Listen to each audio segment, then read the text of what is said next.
بسم اللہ الرحمن الرحیم۔ ایک دفعہ کا ذکر ہے کہ رسول اللہ کے پاس ایک عورت پیش ہوئی اور کہنے لگی، اے محمد صلی اللہ علیہ وآلہ وسلم، مرد تو نیکیوں میں ہم سے بہت آگے نکل گئے۔ رسول کریم نے فرمایا، وہ کس طرح؟ وہ کہنے لگی، مرد تو جہاد کرتے ہیں، باجماعت نماز ادا کرتے ہیں، سرحدوں پر ملک کی حفاظت کرتے ہوئے شہید ہوتے ہیں، آدھی آدھی رات تک مسجد میں عبادت کرتے ہیں، گھر سے باہر جا کر بے سہارا لوگوں کی مدد کرتے ہیں، لیکن ہم عورتیں ان سب کاموں میں مردوں کے مقابلے میں بہت پیچھے رہ جاتی ہیں، اسی لیے مرد ہمارے سے نیکیاں حاصل کرنے میں سبقت لے جاتے ہیں۔ یہ سب باتیں سن کر رسول اللہ نے جواب دیا، آپ کا سوال اچھا ہے۔ نبی کریم صلی اللہ علیہ وآلہ وسلم نے فرمایا کہ عورتوں کے لیے اللہ پاک نے بہت زیادہ ثواب رکھا ہے۔ اس عورت نے پوچھا، اے نبی، ہم کس طرح سے وہ حاصل کر سکتی ہیں؟ رسول اکرم نے فرمایا، جو عورت گھر میں نماز ادا کرتی ہو تو اللہ اس عورت کو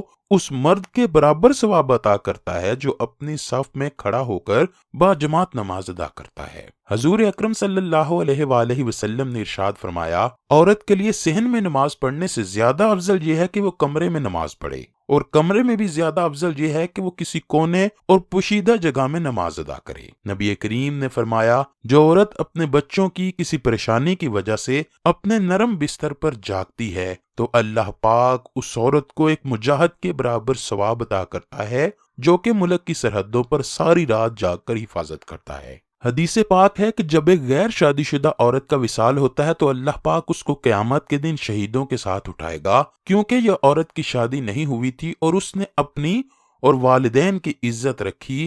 اس نے آرام و سکون نہیں دیکھا جو کہ شادی شدہ عورتیں دیکھتی ہیں، اسی لیے یہ شادی سے پہلے ہی وصال کر گئی تو اللہ اس کو شہیدوں کے برابر ثواب عطا کرے گا۔ غیر شادی شدہ عورت کو مرنے کے بعد اس دنیا میں شہید کا رتبہ تو حاصل نہیں ہوگا، پر قیامت والے دن اللہ پاک اسے پاکیزہ کنواری رہنے کی وجہ سے شہیدوں کے ساتھ کھڑا کرے گا۔ جب عورت شادی شدہ ہو جاتی ہے اور اپنے خاوند کی فرما برداری کے ساتھ ساتھ اللہ کی عبادت بھی کرتی ہے تو مفسرین نے لکھا ہے کہ غیر شادی شدہ عورت نماز ادا کرتی ہے تو اس کو تو ایک نماز کا اجر دیا جاتا ہے، جبکہ شادی شدہ عورت نماز ادا کرے تو اس کو 21 نمازوں کا اجر عطا کیا جاتا ہے، کیونکہ شادی شدہ عورت نے دو کام کیے کہ اپنے خاوند کی عزت اور خدمت کرنے کے ساتھ ساتھ اپنے رب کریم کی عبادت میں مشغول رہی، اسی لیے اللہ نے ایسی عورت کے لیے ایک نماز کرنے کا ثواب 21 نمازوں کے ادا کرنے کے برابر دیا ہے۔ دو ذمہ داریاں نبھاتے ہوئے اللہ پاک نے اس عورت کے لیے نرمی فرما دی۔ حدیث مبارکہ ہے کہ جس انسان کو اللہ نے ایک بیٹی سے نوازا تو اس کے لیے رحمت کا دروازہ کھول دیا جاتا ہے، جس کو دو بیٹیوں سے نواز دیا جاتا ہے وہ بیٹیاں اپنے والد کے لیے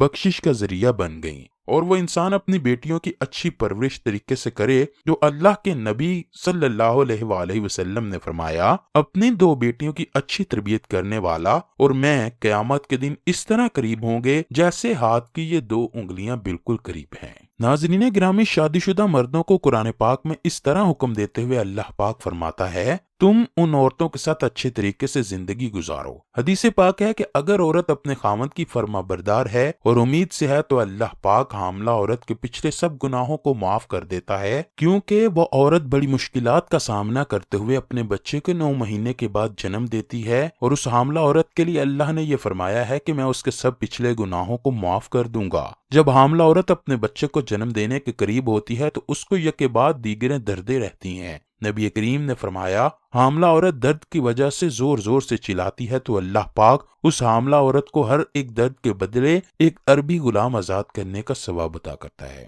حدیث میں ہے کہ جب ایک عورت حاملہ ہو اور اپنے گھر کے سارے کام کرتے ہوئے تھک جاتی ہے اور تھکاوٹ کی وجہ سے تکلیف سے کراہتی ہے، جب یہ عورت کراہتی ہے تو اللہ پاک اپنے فرشتوں کو حکم دیتا ہے کہ میری اس نیک عورت جو کہ حاملہ ہے اپنے پیٹ میں بچے کی تکلیف کو لیے پھرتی ہے، اس کو ہر کراہٹ کی وجہ سے اس کو سبحان اللہ، الحمدللہ اور اللہ اکبر کا ثواب عطا کیا جائے۔ اس کے منہ سے ہوں کی آواز کے بدلے بھی اللہ پاک اس کے نامہ اعمال کو بہت زیادہ بلند کرتا ہے۔ ناظرین گرامی، اللہ پاک نے عورتوں کے ساتھ کتنی نرمی برتی ہے کہ ہر ایک درد کے بدلے میں ایک عربی غلام کو آزاد کرنے کا ثواب عطا کیا جاتا ہے۔ اگر حاملہ عورت بچے کو جنم دیتے ہوئے فوت ہو جاتی ہے تو اللہ پاک اس کو شہید کے ساتھ دوبارہ زندہ کرے گا اور اس کے سارے گناہوں کو معاف فرما دے گا۔ اگر عورت اپنے بچے کو جنم دے دیتی ہے تو ایک فرشتہ اللہ کے حکم سے اس کے پاس آتا ہے اور فرماتا ہے کہ اے بچے کی ماں، اب تو فارغ ہو گئی ہے، تیرے پچھلے سب گناہوں کو معاف فرما دیا گیا ہے اور تجھ کو اس طرح پاک کر دیا ہے جیسے کہ تو ابھی پیدا ہوئی ہو۔